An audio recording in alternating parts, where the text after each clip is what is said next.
You got it. You are listening to High and Outside, the number one sports show of all, KSYM, San Antonio College Radio. Today we got a big guest on the show, TNA World Champion Nic Nemeth. Let's give it up for Woo! Nick. We got Nick in the building, Welcome on the man. show, man. How you doing? Doing good, guys. Been here all week. It's been a blast getting ready for Friday night and Saturday night. Yeah, I I'm was ready gonna to go. ask you, man. You guys have been on this media run all over San Antonio. Usually, when you're in the city, you kind of in and out with all these shows.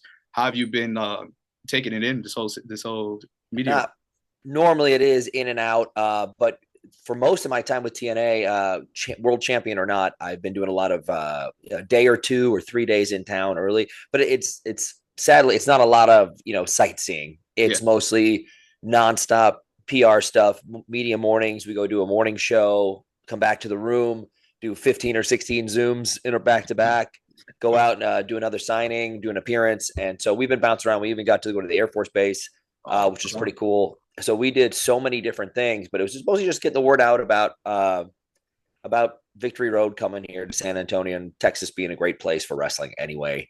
But we're looking to hopefully the walk up sells it out tonight. yeah. And then tomorrow night we got Impact here too. So all your favorites will be here. I think we got the Hardys both nights. I'm in town. Hopefully I'm the champion by Saturday and we defend it again on Impact. We'll see how that goes. We'll see. Of course, of course. Well, of course, thank you for coming on the show. Now, Tuesday night, you, Laredo Kid, and Moose went to throw the first pitch at the Missions game. You were also in a tea chugging competition with them, and you won. Yeah. So, is it safe to say that we could put this on your impressive resume as a Bill Miller? Yeah, I also once ate a 96-ounce steak. I threw out the first pitch. I won the tea drinking contest. Had that been a beer drinking contest, I believe I would have won that as well. Oh, hey. Possibly have done it even faster, even though it's carbonated. It would have worked out. I think just my body is just so much more used to beer than tea. But yeah, it was a great time. I love. By the way, I love seeing sports. Any chance I get, it's summertime baseball. That's a great time. Just being outside and throwing a ball around and taking a couple swings. I got to go underneath the dugout and take a couple swings inside there too, which is pretty great. Oh, Sick. do we hear you might do baseball after TNA then? No, Oh, there's no. This isn't a Disney movie. No 50-year-old guys showing up to play baseball. Michael Jordan at the end of his career. Yeah. Sorry, that's not happening. But I am a sports guy. I played all the sports there were, and in college, attempted to try out. Even though I walked out for wrestling, I attempted to try out for football. But I love all sports, all of them. Yeah, they're I love doing stuff. I feel like that's why I'm so active. I have a fast. My body moves fast. I process everything pretty quickly. Fast metabolism.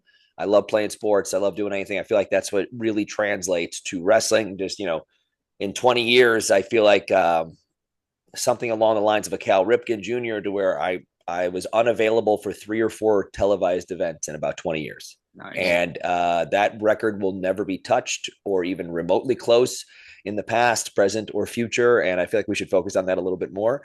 I'm a walking, talking, actual Iron Man, and I had an Iron Man match last week too.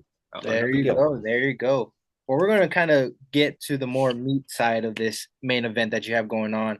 You made your TNA debut against Moose on January 11th, 2024. Kicked him in the face. Kicked him in the face like it was nothing. He was a then champion. You went out to the crowd, hyped him up.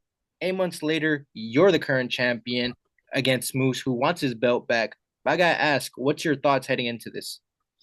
I'll call it what it is. I did target Moose because I said I'll sneak into that main event, and whoever wins that championship match, that's who I'm looking to go after, because you want to go after the top dog, whoever's the champ. And Moose won that match, and he came away with the title. So I said, screw it, he's the first victim. Got him, kicked him. I didn't say I kicked his face, and I wanted everyone to know because I thought that would be the biggest impact. It's the main event of the show. It's the champion. I didn't say like, hey, next week I got you. I just letting everyone know I'm here and this is what I did to the champ. So let's see how this goes. And now, we had one singles match and Moose beat me. He beat me up pretty good and he pinned me. So even though there was a multi-man match that cost him his title that I came out on top of and outlasted so many other guys and did the Iron Man match and did so many other things, I haven't beaten Moose one-on-one, and we get a chance to do it this Friday. And if he claims to know he's got the formula all figured out, and he might, and then maybe he takes his title right back and he's a 4-time champ. But no matter what the situation, I will always be an ambassador and sing the praises of TNA and go do the media, but I didn't win this world title to just lose it right back to Moose. I have a plan. There is a reason I have a ring IQ higher than almost anybody else's. There's a reason I'm 5'11", 190 pounds. After 20 years, nobody's outdone me and outworked me and outplayed me and outwrestled me in that ring. So no one's going to start doing that now. Yes, sir. All right, so we are a sports show. We were talking about some football earlier. We got to get your thoughts on the Cleveland Browns, Deshaun Watson. How are you feeling after week 1, man? Worse than usual. I usually like week 3, week 4, we go, hey, there's always next year. Halfway through week 1, several different texts with several different Cleveland friends went, well, there's always next year, I guess. Not a great start. Cleveland as a city deserves better than what we saw on Sunday. And because we support the Browns no matter what, it's already a little hard to get behind the quarterback. And then what we've seen so far, it's really hard to think that he's better than average as quarterback. It may be worse. I hope it was a bad week, but also Njoku, who is one of my favorites, who's this jacked dude, badass dude, great guy to be a franchise player. He's great for the city. He's a good representative of the Browns, and he got a little banged up too. So that's not a great sign for us. And Chubb's been out for a year, and we don't even get him till like week 5. So we're working on it. Cleveland as a city is always behind the Browns, but we really deserve to have a better team than that first week showed. So hopefully next week we start turning it around. We'll see how that goes. Got Jacksonville. It doesn't look great so far, but you never know. You never know. Well, I hate to be a heel turn here, but I am a Cowboys fan, so it was kind of nice to take 1 week before another disappointment the following week. My absolute favorite meme is before week 1 starts, and they always show a picture of your quarterback, and it says the Cowboys have been eliminated from the playoffs. That's one of my favorite. That's one of my absolute favorite memes. And 5 minutes into the game, I went, well, we don't really get to do it this year. Congrats. So, yeah, we had a rough game for Cleveland. So just remember, don't get too high and mighty because that was a really, really bad game all around for the Browns. So when you guys lose the next one 56-3, don't be like, hey, but we beat the Browns. Like, well, they might go 0-17. But yeah, who knows? But it's been 4 years since TNA has been to San Antonio. Before it was Impact Wrestling. For the people out there who've never been to a TNA wrestling show, what kind of atmosphere can they expect out there?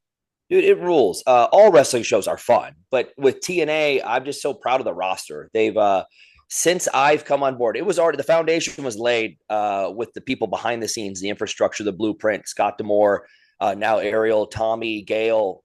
I not only trust them and respect them as people, but as talent and having a mind for the business. So they've put these pieces in place, building this slowly and surely over the last few years. And now we're selling out our pay-per-views. We're almost selling out our TVs. And some weeks we are, somewhere, but either way, the numbers are up. And we are focusing on the positives. We put on a great show. It's a great product. But the best part is, I'm an older guy. I get it. I know I look great. I've had a lot of work done. But there's a lot of younger talent that are mind-blowingly amazing. So hopefully, if you are coming to see Moose or the Hardy Boys or myself, then you get to see the rest of that show and you go, oh my God, I can't miss this entire card the next time. So they've really done a great job for themselves. Ash by Elegance, Jordan Grace, they've been tearing it up too. It's just, I'm proud of the roster. They're working hard. We're working as a team, and we're just slowly but surely building up ticket sales and people checking us out and YouTube clicks and all the things that matter to make us a bigger entity in the world. And they're just doing such a great job, and very happy to be a part of it and to be one of the ambassadors for the brand. That's awesome. Now, here's a question I got to ask that social media has been asked is, do you believe in Joe Hendry? To an extent, sure. Yeah. Yeah, no, I mean, let's not downplay what he's done. This dude has been plugging away for years. Yeah. Hardworking guy, trying to find an in, found it, crushed it. Has these crazy numbers coming in on likes and views and data and all the stuff that really matters in 2024 to getting your name out there. And now with this partnership between WWE, NXT, TNA, now you have him going to their show and not getting the rub from them. They're getting it from him. Yeah. He's bringing in numbers that are bigger than WrestleMania, bigger than The Rock showing up. And this is on their third brand, and he's one of our guys. So The partnership has worked out great for both sides and will just continue to grow. And every Tuesday and Thursday, you don't know who's going to show up where, which makes it such a great time to be a wrestling fan when there's wrestling on every day. And sometimes you don't know which show is going to be showing up from a different show, or which talent. So he's done a great job with that and seeing him bouncing around. So I do believe in him. And I said to an extent, like, he's killing it. I'm proud of him. I'm happy for him. Everywhere you go, something else is coming up with a meme or a different sports team showing his face or something like that. I love all that stuff. I said to an extent, only because if it happens in a weird way where he steps up to like, well, I get the most likes on YouTube, so shouldn't I be world champion? I'm going to have to slap the hell out of him and hold my title in his face. So to an extent means till he faces me. Sure. Yeah. Awesome. I saw you and your brother just started a new podcast, man. What can the people expect out there? I know you got the comedy stuff going. What can the people expect? It's something we've been kicking around the idea for a few years. And of course, there is 100 million podcasts, and I am well aware of that. And there's a bunch of wrestling ones too. And I listen to some, and they're great, and they're helpful, and it helps you catch up on things and helps you know about the inside and outside of the workings. But this is mostly not wrestling. It's me and my brother and myself. And we've done, for the years, we've done YouTube skits, sketches, videos, but also we've done what used to be DZ and Friends was the comedy show that I started. And then since I don't own Dolph Ziggler, we switch it into Hunkamania. And now my brother has taken over the reins of booking the comedy variety shows whenever there's a big AEW, TNA, WWE pay-per-view, you name it. We'll have a big show that week or something like that. And we got one coming up for Bound for Glory in Detroit on the 25th. And we'll do it as much as we can, as long as I'm available. But like, that's what our show is, like us telling, like, I got 20 years of stories that aren't going to be out in my book for a few years. So you get a little pieces and nibbles here and there, but it's mostly like we have some fun friends that we've made in entertainment, whether it's sports, wrestling, Hollywood, and he's constantly in commercials and writing movies. So we have all these cool friends that are sometimes big celebrities, which is kind of cool. And we'll have them on, and like a big director that we got coming up. I think it's in a week or two, but just we're having fun telling our stories, and we've both been in the business. We've finally bumped into each other on television. We've had a few interactions and matches, but it's mostly just fun stuff, Q&A from the fans that takes longer than just a tweet to answer, where you can actually have a thought out story or idea or an answer to somebody, and then just having fun. It's a great time, and it's mostly talking comedy, sports, Hollywood, and a little bit of wrestling, obviously, just because I got 20 years worth up in my brain. Yeah. Awesome. Now, you were talking about like the impressive roster that TNA has. If you retain Friday night, is there anybody that you're hoping that will go up against you, or do you have a particular wrestler that you want challenge you for that belt? Since it's me, I don't have a person in mind. But like I said, I'm very proud of the roster and the hard work that they've done and the names they're making for themselves, even for some of the young guys that you might not know their names. I would love to get in the ring with Mike Bailey and see what he could do with me. Him and I did a blood sport together, and that's the only time we've been in the ring. Otherwise, we've been friendly, or we helped each other out a couple times. But I would love to see if the title match makes sense to have something like that. So it doesn't have to be, since I'm a good guy, it doesn't have to be a bad guy, but it could be. So that's what we got. Moose coming up. He gets his return match. He gets the clauses there for the rematch, and once I put him away, he goes to the back of the line. So it should be somebody new and nice and surprising. But although everyone in that match, in that 6-man match where I won the world title, any one of those guys could step up and it would be great. It's Joe Henry, Macklin, Frankie Kazarian, Moose done, Josh Alexander checked off, done. So it really, we could make it happen to where it's anybody that's anywhere near the main event scene or on their way to the main event scene. I'm here for it. I'm a fighting champion for a reason. I'll put that title on the line if it makes sense and if it brings in some people to watch TNA. Yeah, that's awesome. So I saw in an interview, you said you need 5,000 reps to consider yourself a comic. How many reps are you at now? Or you consider yourself? Bro, it's been years, but I'm at like 50. Oh, there you go. So I had the first 10 years of trying stuff. I'd get 1 or 2 shows a year because I had a pretty taxing schedule, 5-6 days a week with WWE, and sometimes 2 weeks, 3 weeks on the road in a row. So it's really hard to get those reps. And now it's a little bit different. We set up these Hunkamanias. I can go to an open mic when I got a night off. So I'm up to, I don't know, maybe 50. Okay. But it's been 10 years. You know what I mean? So it's been a long time. I would like, clearly it's not to be a stand-up comic. You need 1,000 or 5,000 reps. to be good or know what your voice is or Yeah. to know what you're really doing, or make sure, like me, I'm not just like rewording a David Spade joke from 20 years ago. You got to slowly like weed out what works and what doesn't, and then you find your own voice, and then you start writing for that voice. But it takes legit thousands of reps. I'm getting there slowly but surely, and I still got all the notebooks filled to the brim, and I love getting up whenever I can. But it takes time, just like anything else, like being a pro wrestler. It fit my first 50 matches. Hell, my first 500 matches, I was scared to death, was making sure I was okay, wasn't confident, and then slowly you get it. Now I'm the most confident person in the world.